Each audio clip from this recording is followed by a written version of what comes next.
જે પરિસ્થિતિ જોઈતી અને જે એના ગુરુ પાસેથી શીખાતા અને એમને વિચાર આવ્યો કે કદાચ સમાજનું આરોગ્યની દ્રષ્ટિએ તો નિદાન કરી શકીશું, પણ દેશનું નિદાન કોણ કરશે? ત્યારે એણે 1925માં વિજયાદશમીના દિવસે, અત્યારે જે નાગપુરમાં ત્યાં સંઘમાં કોઈ હશે તો તમને ધ્યાનમાં હશે, જે મેદાનમાં શરૂઆત કરી અને અત્યારે આપણે ભારતના નાગરિકોના, સમાજના, આપણા માટે સૌભાગ્ય છે કે સંઘ શતાબ્દી વર્ષ સારી રીતે ઉજવી રહ્યું છે.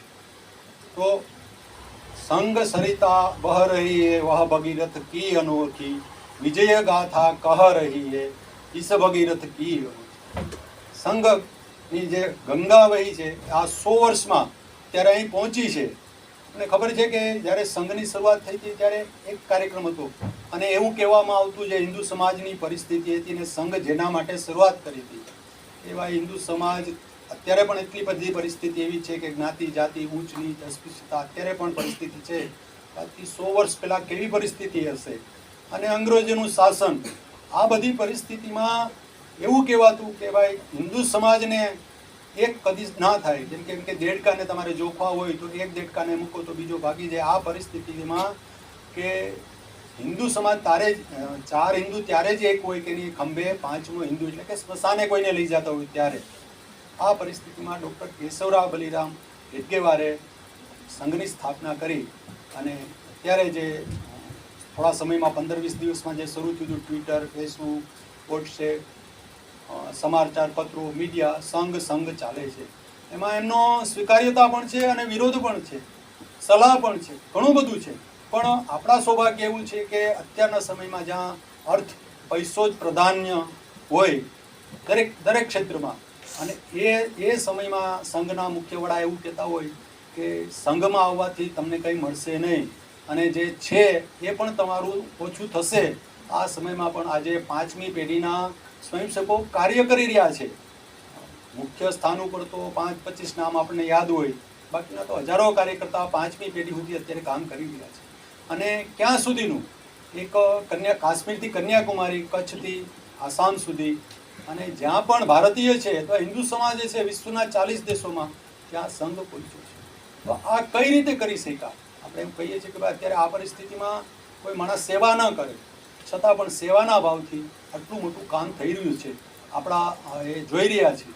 તો જ્યારે એણે શરૂઆત કરી, એટલી બધી વિભીષિકા, આર્થિક, સામાજિક, પણ એક દ્રઢ નિશ્ચય કર્યો અને એના ધ્યાનમાં ભવિષ્યનું ભારત હતું. કદાચ ભારત છે એ અંગ્રેજોથી તો સ્વતંત્ર થઈ જશે અને થઈ ગયા આપણે, પણ પછીની જે પરિસ્થિતિ છે, ડૉક્ટરજીને એમ કહેવામાં આવ્યું કે કદાચ મુસલમાનો ભારતમાં ન હોત અથવા બીજા લોકો ન હોત બીજા ધર્મના, છતાં પણ હું સંઘની સ્થાપના કરે. કેમ કે જે અત્યારના એટલા વર્ષો પછી જે સંઘ ઉપર હિન્દુ સમાજમાં જે દૂષણો છે એના નાશ માટે અથવા એમાંથી મુક્ત કરવા માટે મારે સંઘની સ્થાપના કરવી જ રહી. એટલે એવું નહોતું કે ઘણા બધાનો પ્રશ્ન એવો છે કે કોઈ ધર્મના વિરુદ્ધ માટે સંઘનું કામ છે, તો એ પણ હવે જે લોકો વિચારે છે, જોઈ છે, એમના ધ્યાનમાં આવ્યું છે. એવું નથી. સંઘ એવું કહે છે કે ભાઈ એક વ્યક્તિ નિર્માણ દ્વારા રાષ્ટ્ર નિર્માણ, વ્યક્તિ સારા હશે તો રાષ્ટ્ર સારું હશે. એટલે સંઘ દ્વારા જે શરૂઆત થઈ અને પછી 1940 સુધી તો જે ડૉક્ટર જે હતા એમનું નક્કી હતું કે આપણે કોઈ સમાજના સેવા ક્ષેત્ર સિવાય બીજા કોઈ ક્ષેત્રમાં નહીં જવાનું.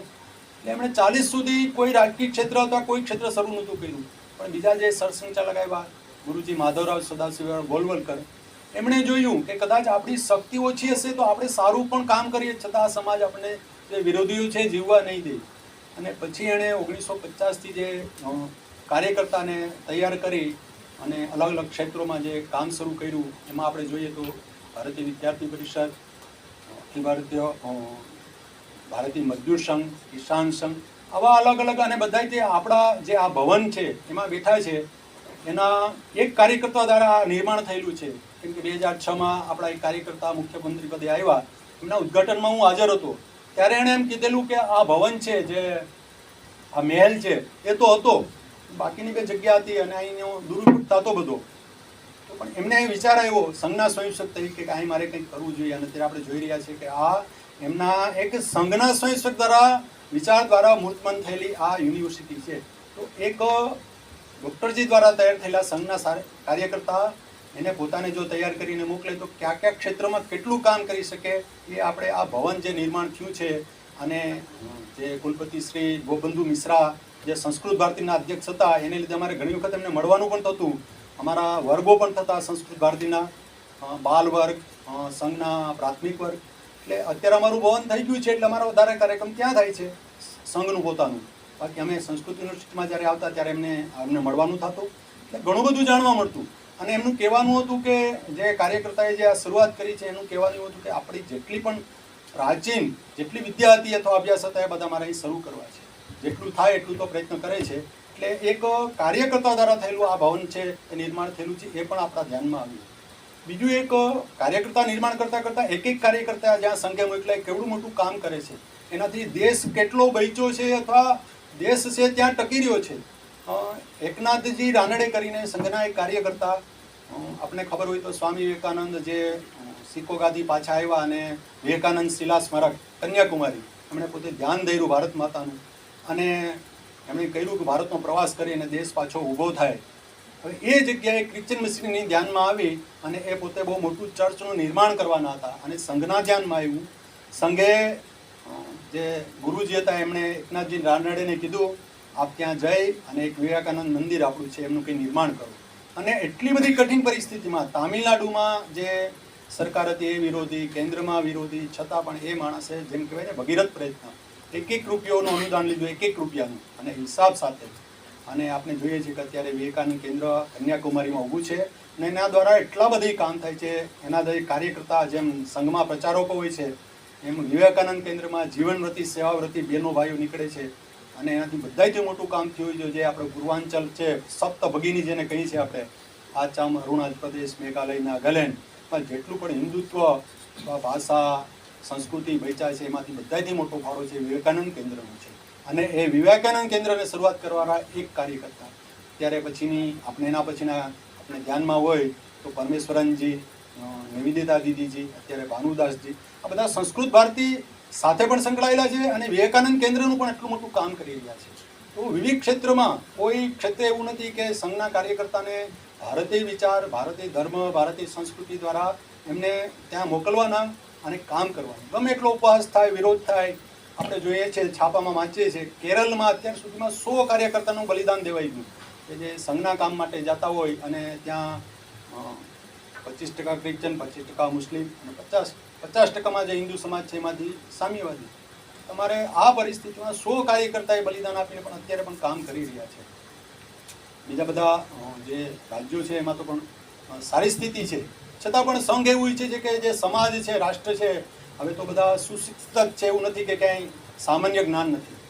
એક કલાક રાષ્ટ્ર માટે જો પોતાના સ્વાર્થ સિવાય રાષ્ટ્ર માટે આપે તો જે હજી પણ જે ભારતને જે જગ્યાએ લઈ જવું છે, આપણે ઉપહાસ કરે છે કે વિશ્વગુરુ કેને કહી શકાય, તો એ સ્થાને પહોંચાડવા માટે સંઘ જે શરૂઆત કરી ત્યારે ઉપહાસ થતો હતો અને કહેતા કે આવું ન થઈ કે સંગઠન જ ના થઈ કે અત્યારે સંગઠન લઈ આવી અને કેન્દ્રમાં અને વિશ્વમાં આપણે કરી શકાય છે.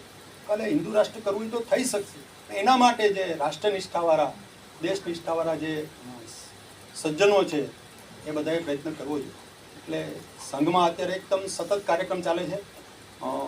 બધી જ જગ્યાએ પથસંચલન અને ઉત્સવ અને શતાબ્દી વર્ષના 7 કાર્યક્રમ છે એ પણ શરૂ થઈ રહ્યા છે અને પછી પણ એટલે સંઘનું એવું કહે છે કે સંઘ ક્યાં સુધી કામ કરવાનો છે. તો જેમ આપણે ઘણી બધી પરંપરા હોય છે પોતાના કુટુંબમાં, કુળમાં, કે ભાઈ આપણે એના કોઈ વાર તહેવાર હોય ત્યારે હવન કરીએ છીએ આપણી પરંપરા પ્રમાણે. આપણે ખબર નથી કોણે શરૂઆત કરી, એ પરંપરામાં આપણે હવન કરીએ છીએ, ક્યાંય લગ્ન પછી દર્શન કરવા જઈએ છીએ, નૈવેદ્ય કરીએ છીએ, આ બધી પરંપરા થઈ ગઈ. તો કાલે રાષ્ટ્ર જીવનના પાયામાં તમારે રાષ્ટ્રને મજબૂત રાખવું હોય તો એમાંથી સેવાનું જે વ્રત છે એ બધા લોકોએ લઈ અને આ કરવું પડશે. આ પરંપરા ઊભી કરવી પડશે. ખાલી સંઘ એક કરશે તો નહીં હાલે. અને જો એ સંઘનું કામ જે આખો સમાજ કરવા માંડશે તો પછી એવું જરૂર નથી કે સંઘ તમારે કાયમી માટે શરૂ કરે. આ પણ ડૉક્ટરજી જ્યારે શરૂઆત કરી ત્યારના એની આર્કવાઇઝમાં આ વાત લખેલી છે. તો આપણે પણ ત્યારે સંઘનું શતાબ્દી વર્ષ થઈ રહ્યું છે અને સંસ્કૃતના સુજ્ઞજનો છો તો સંઘની પણ હિન્દુ સમાજ માટે, હિન્દુ સમાજ પાસે કેવી અપેક્ષા હોય, આવી અપેક્ષા હોય પણ જ્યાં જે પણ જગ્યાએ સંઘનું કામ થતું હોય, સંઘનું કોઈ કાર્યક્રમ હોય, આપણે પણ જોડાઈએ, પરિવારને જોડીએ, મિત્રોને જોડીએ, એની સાથે સામેલ થઈએ અને જે સંઘ જે નિર્માણ કરવા માગે છે, હમણાં સહકાર્યવાહ છે અરુણ કુમાર કરીને, એમનો એક ઇન્ટરવ્યૂ હતો, એટલે એમને એમ પૂછવામાં આવ્યું કે અત્યારે તો સંઘનો સુવર્ણકાળ ચાલી રહ્યો છે ને, એટલે એણે એમ કીધું કે સંઘનો સુવર્ણકાળ નહીં, ભારતનો સુવર્ણકાળ હશે ત્યારે સંઘનો સુવર્ણકાળ હશે. તો ભારતનો સુવર્ણકાળ એટલે કેવો કે જે સામાન્ય જન છે એ સુશિક્ષિત હોય, સ્વસ્થ હોય, એને જે કંઈ સામાન્ય જે કંઈ પરિસ્થિતિ છે એમાં ઝઝૂમવું ન પડે, આ પરિસ્થિતિ આવશે એ ભારતનો સુવર્ણકાળ ગણાય. અને ભારતનો સુવર્ણકાળ છે એ સંઘનો સુવર્ણકાળ છે. એટલે આજે પણ સંઘ, અને એના માટે સંઘ તો શું કરી રહ્યું છે તો કે એના માટે જે સંઘમાં ઘણા બધા વિષયમાં પરિવર્તન આવ્યું, પણ અમુક પરિવર્તન સંઘમાં હજી નથી સ્વીકાર્યું કે ભાઈ જે તમારામાં પરિવર્તન નથી આવ્યું. એમ તો સંઘને ઘણા પુરાતનવાદી કે પછી કોઈ સમાજ, ચોક્કસ સમાજનું પ્રતિનિધિત્વ કરે છે, ઘણા બધા મોટા પાયે દલીલો દ્વારા આક્ષેપ થાય છે. પણ સંઘ છે જેમ અંગદનો પગ છે જમાઈ દીધો છે, એના દ્વારા આગળ વધી જાય છે. એ સંઘ આજે પણ સાદાઈથી કાર્યક્રમો કરે છે, સામૂહિક નિર્ણય કરે છે, અને સામાન્ય વર્ગને સ્પર્શતા આજે પણ સંઘમાં જે શરૂઆત થઈ હતી ત્યારના જે કંઈ પદ્ધતિ હતી અમુક એ બધી ટકી રહી છે. એટલે જ સંઘનું કામ ધીમે ધીમે આગળ વધી રહ્યું છે. કાર્યકર્તા નિર્માણ આપણે એમ કહેવાય છે, તમે બધા સંસ્કૃતના જ્ઞાતા છો, અલ્પશ્ચ કાલો બહુયામ વિદ્યા, સમય થોડો છે અને વિદ્યા તો કેટલી બધી છે. તો સંઘની બાબતમાં એવું કેવું છે, અત્યારે એટલા બધા પુસ્તકો, વિચારો, ઘણું બધું લખાયું છે, બોલાયું છે અને ચાલે છે.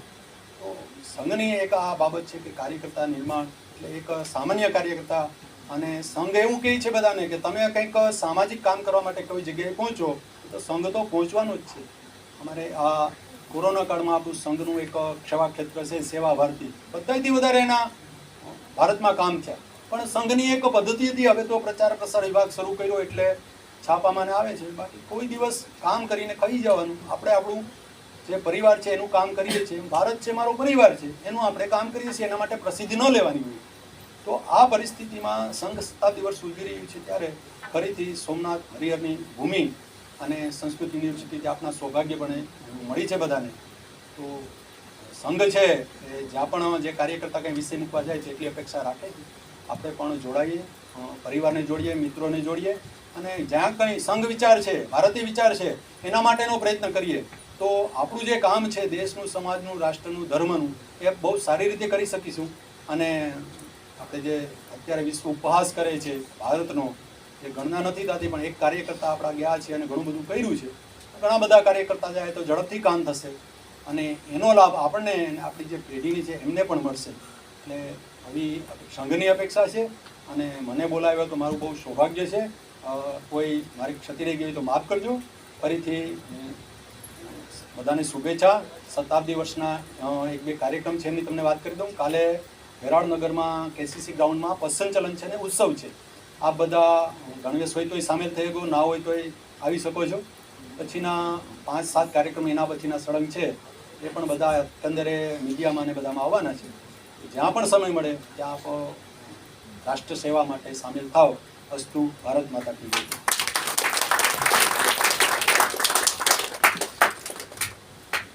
बहुत बहुत धन्यवाद. बहुत ही महत्वपूर्ण जानकारी आपने हमें प्राप्त कराई. तदर्थ पुनः बहुत बहुत धन्यवाद आपका. इदानीं येषाम् आध्यक्षीयं वर्तते अस्माकं विश्वविद्यालयस्य सम्मान्याः यशस्विनः कुलपतिवर्याः प्रोफेसर् सुकान्तकुमार सेनापति महोदयाः आचार्यान् सादरं सम्प्रार्थयामि आध्यक्षीयं कर्तुम्.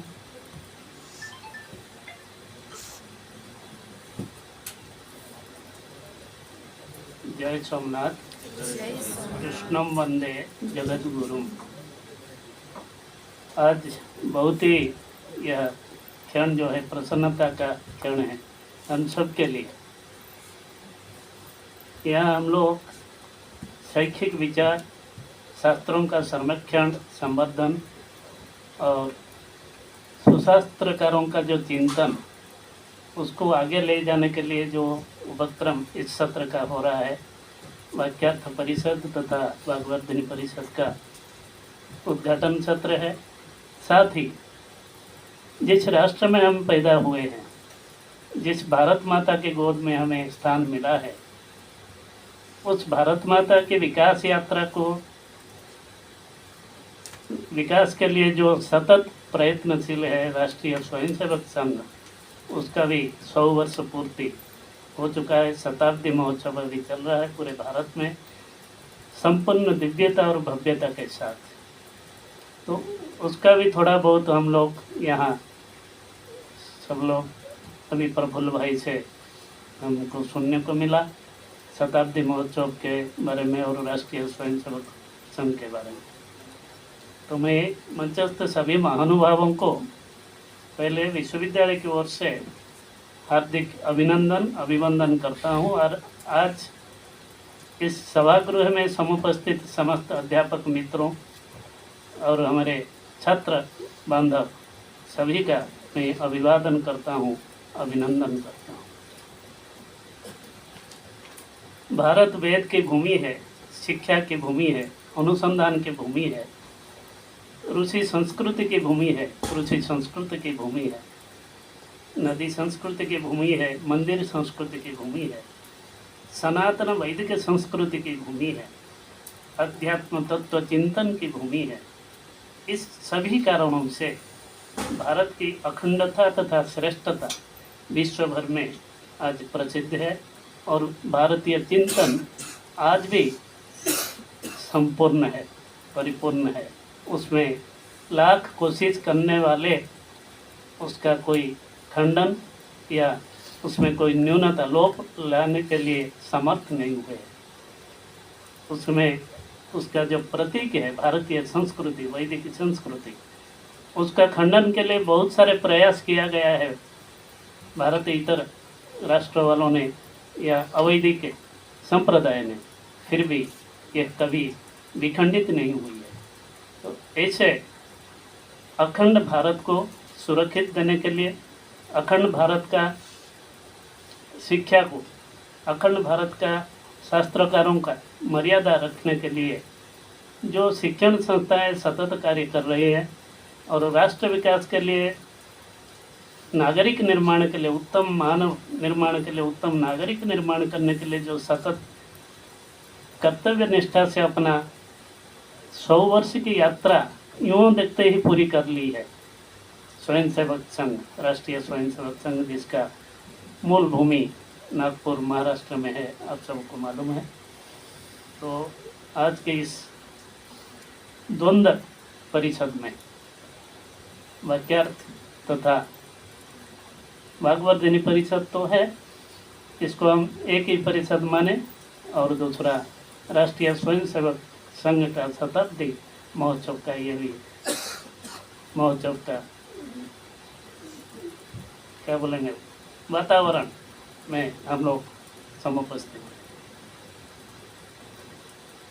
आज हम सभी भारतीयों के लिए गौरव तथा प्रसन्नता का यह बात है, राष्ट्र का सर्वात्म विकास एवं भारतीय संस्कृति की अखंडता के उद्देश्य से राष्ट्र में भारत माता के सुपुत्रों ने प्रतिष्ठापित राष्ट्रीय स्वयंसेवक संघ का शताब्दी महोत्सव समुच्चय राष्ट्र में संपूर्ण दिव्यता एवं भव्यता के साथ मनाया जा रहा है। यह प्रसन्नता का कारण है। स्वयंसेवक संघ का लक्ष्य कुछ राष्ट्र विकास ही है, मुख्य लक्ष्य है राष्ट्र का विकास। तो राष्ट्र विकास के लिए अपेक्षित क्या है, उस संदर्भ में अगर हम सोचें तो व्यक्ति निर्माण और प्रकृष्ट उपाय, उसके लिए नित्य शाखागमन जो उपाय है, साधन है, उसको नित्य शाखा में व्यक्ति निर्माण का एक मूल स्रोत है नित्य शाखा। इसलिए संघ का व्यक्ति निर्माण का केंद्र जो है, अगर कोई पूछे, शाखा ही है। जैसे हमारा विद्यार्थी निर्माण, शैक्षणिक विचारों का निर्माण शिक्षण संस्थानों ही केंद्र होते हैं, गुरुकुल ही केंद्र होता था, वैसे ही व्यक्ति निर्माण का केंद्र राष्ट्रीय स्वयंसेवक संघ का शाखा है। इसलिए नित्य शाखा जाना एक कर्तव्य के अंतर्गत ही हमारा भारतीयों के लिए है। संपूर्ण राष्ट्र को विकसित राष्ट्र बनाने में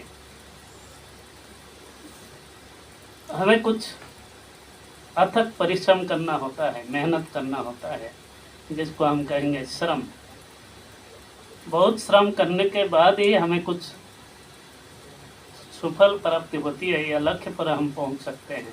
इसलिए श्रम की आवश्यकता है। विकसित राष्ट्र के लिए, भारत माता के सुरक्षा के लिए अच्छा कुछ करना है तो श्रम की आवश्यकता है। अनवरत अविरत भाव से हमें राष्ट्र के हित के लिए सोचना है, चिंतन करना है।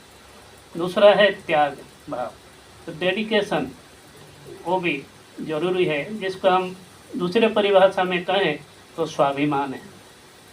जब तक हमारा स्वाभिमान नहीं होगा, त्याग भाव या भक्ति भाव उसके प्रति नहीं आएगी। इसीलिए स्वाभिमान के साथ, त्याग के साथ भारत माता के लिए हमें अपना कर्तव्य करना जरूरी है। फिर तीसरा गुण हमें ये भी होना चाहिए, धैर्य। धैर्य नहीं होगा तो कितने भी कोई परिश्रमी हो, श्रम करते रहे, त्याग कितने भी त्याग का प्रतिमूर्ति वो बने, फिर भी अगर वो धैर्यवान नहीं है, फिर उसका त्याग का और श्रम का कोई फल नहीं दिखता है।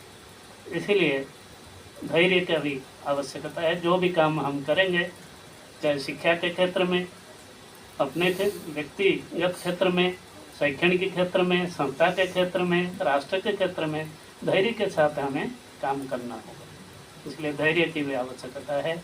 और ये सब तभी होगा जब हम अपने आप को परिवर्तन करने के लिए क्षमता रखते हों। स्व परिवर्तन की आवश्यकता है, जिसकी पंच परिवर्तन का जो गाथा राष्ट्रीय स्वयंसेवक ने पूरे विश्व में, पूरे राष्ट्र में उसका प्रचार प्रसार किया है। और अभी वो जो पंच परिवर्तन आप सब लोग जानते हैं, जैसे उसमें है सामाजिक समरसता, परिवार प्रबोधन या कुटुंब प्रबोधन कहते हैं हम लोग, स्वदेशी संग्रह या स्वावलंबन, पर्यावरण संरक्षण और नागरिक कर्तव्य। ये पांच जो है, ये पांच तत्व जो है, पंच तत्व का बोध अगर होता है, फिर वो पंच तत्व जो है जीवन के पंचामृत की तरह काम करते हैं हमारे। यही पंच तत्व जो है हमारा राष्ट्र के विकास के लिए भी पर्याप्त है। तो प्रत्येक नागरिकों को, प्रत्येक विद्यार्थियों को, प्रत्येक व्यक्तियों का यह कर्तव्य है कि हम ये पांच तत्वों को आचरण में लाएं। उसका अनुष्ठान में कैसे हम प्रायोग के पक्ष में दिखाएं समाज को, और हमारी नई पीढ़ी उसका अनुसरण कैसे करे, उसके लिए भी हमारा काम करना जरूरी है आज के संदर्भ में। ये जो स्वयंसेवक संघ ऐसे ही 100 साल बिता नहीं दिया, टाइम पास नहीं किया, उसका उपलब्धि अगर हम गिनाएंगे तो ये एक जन्म में पर्याप्त नहीं होगा। 100 साल में जितने भी उपलब्धियां हो चुकी है भारत माता के लिए, राष्ट्र के लिए, तो उसमें क्या कारण है? सेवा भाव ही, जो हृदय है उनका विकास का हृदय जो है सेवा भाव। स्वयंसेवक का विकास की मूल कारण जो है सेवा भाव है। और संबंध, परस्पर रिलेशनशिप। अभी क्या है, इस कालखंड में हम लोग देखते हैं, एक घर में 2 भाई है, एक दूसरे से बात ही नहीं करते हैं, क्योंकि एक थोड़ा बहुत ज़्यादा कमाता है और थोड़ा गरीब है। उससे भी डिफरेंस घर के अंदर ही देख रहे, बाहर की क्या बात करें। लेकिन राष्ट्रीय स्वयंसेवक के मार्गदर्शकों ने, जो महापुरुषों ने हमें ये सिखाया कि संबंध रखना चाहिए। संबंध रखेंगे तो चाहे परिचित हो या अपरिचित हो, मित्र बनाना चाहिए ज़िंदगी में। मित्र बनाएंगे तो वो हमारे काम में आएंगे। मित्र केवल जानने वाले से मित्र बनाना ये नहीं है, स्वयंसेवक का ये भी एक विचार है।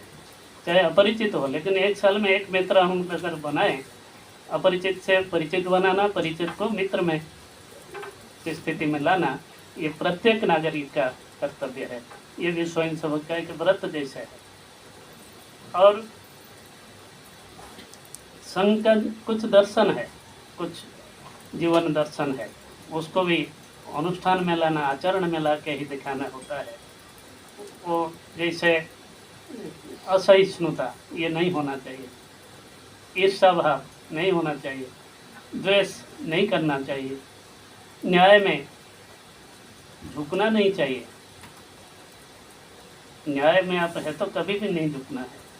और अपना धर्म की रक्षा के लिए सतत दृढ़ होकर खड़ा होना चाहिए। ऐसे बहुत सारे विचार है जो आचार संहिता हम उसको कह सकते हैं, संघ के या भारत राष्ट्र के आचार संहिता के रूप में अगर माने, जो संघ का जीवन दर्शन के रूप में हमारे मार्गदर्शकों ने लिखा है, तो उसको अगर हम आचरण में लाएं तो हम सुराष्ट्र बना सकते हैं, जिसके लिए शिक्षा उसका मूल आधार है, जिसके लिए हम सब लोग विश्वविद्यालय में समवेत है। जो शिक्षा के बिना ये सब संभव नहीं होगा। शिक्षा, अगर कोई शिक्षित है तो ये सब तत्वों को समझ पाएगा और आचरण में ला पाएगा। ये भी आज का संदर्भ में मेरा विचार है। अब सबसे सक्रियता से हमें काम करना, निष्क्रियता नहीं होना चाहिए।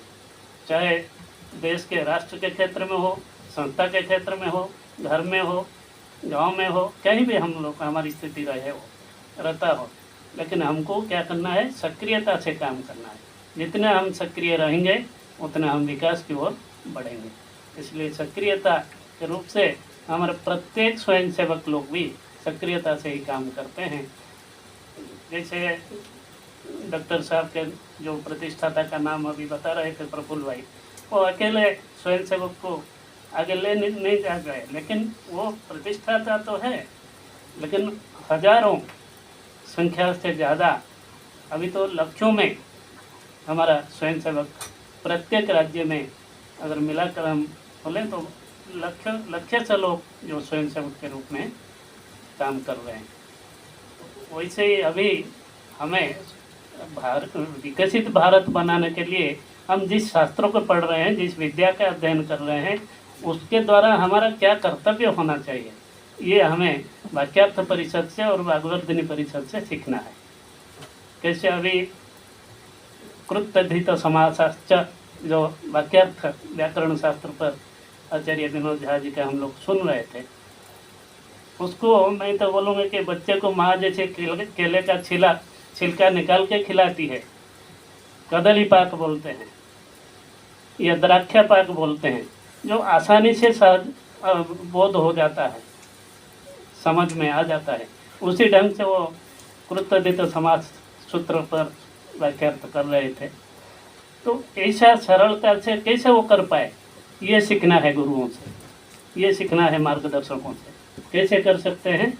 अगर हमको इस विषय पर अच्छी बोध हो, हमारा समझ बिल्कुल दृढ़ है, तो हम उतने सरलता से उस विषय को संक्रमण कर सकते हैं, दूसरे तक पहुंचा सकते हैं। इसलिए अपना बोध होना जरूरी है। जो वाक्यार्थ परिषद के द्वारा आप लोगों को शास्त्रज्ञों का क्या विचार है, शास्त्रज्ञों का क्या चिंतन है, जो तत्वनिष्ठ चिंतन है, तर्कनिष्ठ नहीं।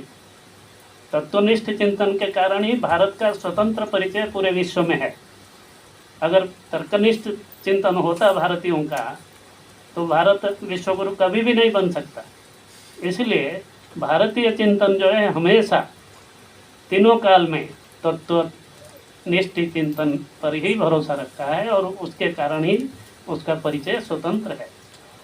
और पाश्चात्यों का परिचय इसलिए उतना नहीं हो पा रहा है, वो तर्कनिष्ठ चिंतन है। तर्क जो है, कोई दूसरा बुद्धिमान आएगा तो उसको फिर वो आगे दूसरा तर्क रखेगा। तो प्रथम वाला तार्किक अगर जो अपना विचार रखता है, दूसरा तार्किक है तो उसके ऊपर और एक स्टेज बनाता है। तो इसलिए तर्क का कभी भी प्रतिष्ठा नहीं होती है। इसलिए सूत्रकार भगवान बादरायण जी बोलते हैं ब्रह्मसूत्र में, तर्क अप्रतिष्ठानात्, तर्क की प्रतिष्ठा कभी नहीं होती है। ये उसमें भी दूसरे विचार है, शास्त्रीय विचार। तर्क अप्रतिष्ठान सूत्र में वो भी आचार्य शंकर जी कहते हैं, उसी तर्क की प्रतिष्ठा है जो तर्क वेद वाक्यों के द्वारा अनुमोदित है, श्रुतियों के द्वारा अनुमोदित है, उपनिषद वाक्यों के द्वारा अनुमोदित है। अर्थात उपनिषद वेद जिस तर्क को स्वीकृति देते हैं, जो तर्क उनके लिए अनुकूल है, वही तर्क जो है प्रमाण है। और जो तर्क उसका नहीं है, श्रुति का अनुकूल नहीं है, उसकी कोई प्रतिष्ठा नहीं है। उसी अर्थ में वहाँ भाष्यकार समझाते हैं। तो दूसरा ये है वाक्य अर्थ, मतलब कोई भी शास्त्र आप लोग पढ़ रहे हैं, कमपि शास्त्रम अथवा किमपि शास्त्रम भवन्तः पठन्ति, तस्मिन् शास्त्रे शास्त्रकारस्य हृदयं किं, शास्त्रकारस्य वचनस्य तात्पर्यं किम् इति आदौ अवगन्तव्यं भवति, बोधव्यं भवति। यदि तस्य बोधः भवति तदनन्तरं तस्य उपरि विचारं कर्तुं भवन्तः समर्थाः भविष्यन्ति। अतः कौशलविकासस्य इदमस्ति मञ्चं, प्लाट्फार्म्। कौशलविकासः कस्मिन् विषये? शास्त्रार्थः कथं करणीयः, वाक्यार्थः कथं करणीयः इति कौशलविकासस्य अयं वर्तते तत्र मञ्चः। अस्मिन् मञ्चे वाक्यार्थपरिषद् द्वारा भवन्तः सर्वे शास्त्रकाराणां विषये जानन्तु, शास्त्रकारान् जानन्तु, तस्य चिन्तनं जानन्तु, तस्य चिन्तनस्य भावम् अवगम्य स्वभाषया स्वविचारेण प्रकाशयन्तु। एतदर्थं वर्तते वाक्यार्थपरिषत्। द्वितीयं वर्तते वाग्वर्धिनीपरिषत्, वाचः वर्धिनी। मुखं प्रमाणं खलु योग्यतायाः। अस्माकं मुखं वर्तते भगवता दत्तं, तर्हि मुखस्य कार्यं वर्तते कथनं, भाषणं। तर्हि यां भाषां वयं पठामः, यं विषयं वा पठामः, प्रथमतः वाक्शुद्धि, वाचः वर्धनं प्रथमम् आवश्यकम्। अत एव ये नूतनाः छात्राः अत्र प्रविष्टाः विश्वविद्यालये, अनभ्यस्तसंस्कृतभाषणछात्राः, अधीतसंस्कृतछात्राः, सम्यक् अवगच्छन्तु। अधीतसंस्कृतछात्राः, अनभ्यस्तसंस्कृतभाषणछात्राः, तादृशानां कृते अयम् अत्यन्तं सु अवसरः वर्तते। वाग्वर्धिनीपरिषद् इयम् अत्यन्तम् उपकरोति। अतः एतस्यां परिषदि सततं भागग्रहणं कृत्वा स्वस्य